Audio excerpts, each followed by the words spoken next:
ہمارے ساتھ علامہ ابتسام الہی ظہیر صاحب موجود ہیں. دیکھتے ہیں آج وہ ہمارے لیے کون سے پارے کی تفسیر لے کے آئے ہیں. جی علامہ صاحب. نحمد و نصلی علی رسول الکریم. بسم اللہ الرحمن الرحیم.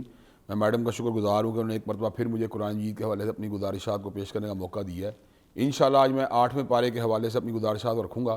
8ویں پارے کا آغاز سورہ نام سے ہوتا ہے اور اس کے اندر اللہ تعالیٰ نے بہت سی اہم باتیں کی ہیں. سب سے پہلے اللہ تعالیٰ نے ان کافروں کا ذکر کیا جن کے دلوں میں کفر کا جماؤ بہت مضبوط ہو جاتا ہے.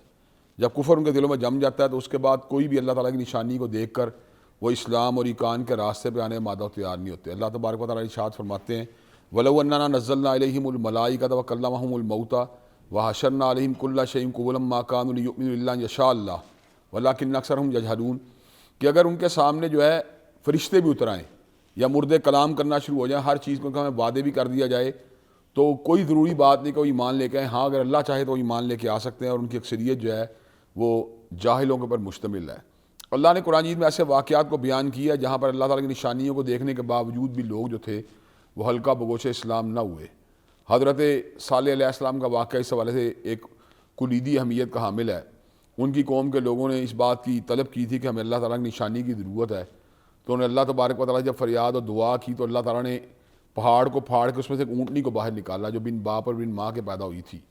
اس نے باہر نکل کے بچہ دیا جو بن باپ کے پیدا ہوا تھا. وہ بستی کی چراگاہوں میں چرتی تھی اور اتنا دودھ دیتی تھی کہ پوری کی پوری بستی کے لوگ جو تھے اس کے دودھ سے سیراب ہو جاتے تھے. لیکن اتنی بڑی نشانی کو دیکھنے کے بعد بجائے اس کے کہ وہ اللہ تبارک و تعالیٰ کی ذات پہ ایمان لے کے آتے، وہ بغاوت اور انحراف کے راستے پہ رہے. انہوں نے اونٹنی کو شہید کر دیا. پھر کیا ہوا؟ اللہ تبارک و تعالیٰ نے ایک چنگھاڑ کو ان کے اوپر مسلط کر دیا اور وہ قصہ پرینہ بن گئے.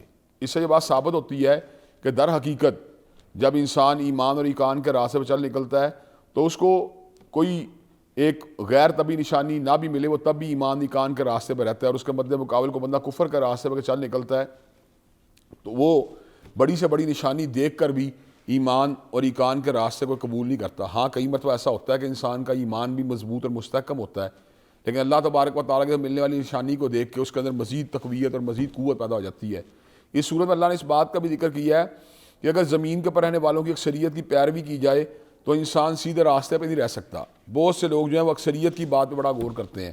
اللہ تعالیٰ فرماتے ہیں وَإِن تُطِیعْ أَکْثَرَ مَنْ فِی الْأَرْضِ يُضِلُّوکَ عَن سَبِیلِ اللَّهِ اگر آپ زمین کے پر رہنے والوں کی اکثریت کی پیروی کرنا شروع کر دیں، آپ کر دیں، میں کر دوں، یا کوئی کرنا شروع کر دے تو وہ جو زمین کے پر رہنے والے ہیں وہ اس کو جو ہے منحرف کر دیں گے. کئی مرتبہ کسی بستی میں حق پرستوں کی اکثریت بھی ہو جاتی ہے اور کئی مرتبہ ایسا بھی ہوتا ہے کہ بستی کے مکمل لوگ جو ہوتے ہیں وہ جہالت کے راستے پہ چل نکلتے ہیں. چنانچہ جو ہے اصل بات جو ہے نا وہ اقلیت یا اکثریت نہیں ہے، یہ نمبرز کی بات نہیں. اصل بات تو ایویڈنس کی ہے، دلیل کی ہے.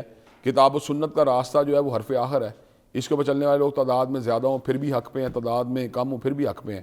اسی طرح جو اسلام کا ایک شورائی یا جمہوری کنسیپٹ ہے اس کو بھی سمجھنے کی ضرورت ہے کہ پارلیمان کے ارکان جو اگر وہ کسی چیز کو انڈیکیٹ کرتی ہے ان کی اکثریت کہ یہاں پہ ڈیم بننا چاہیے، یہاں پہ بجٹ کو ایلوکیٹ ہونا چاہیے، ملک میں اس طرح کا نظام چلنا چاہیے، ملک کے اداروں کے درمیان اختیارات کا تبادل یہ ہونا چاہیے، تو ان کی اکثریت کی رائے کو اہمیت دی جا سکتی ہے.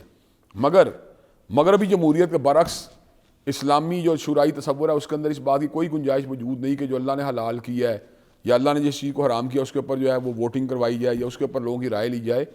تو اس مسئلے کے اندر جو ہے نا ہم اکثریت کی رائے کا بالکل بھی پابند نہیں ہے، بلکہ ہمارے لیے حرف آخر اگر کسی کی بات ہے تو کتاب اللہ کی بات ہے یا سنت رسول اللہ صلی اللہ علیہ وسلم کی بات ہے.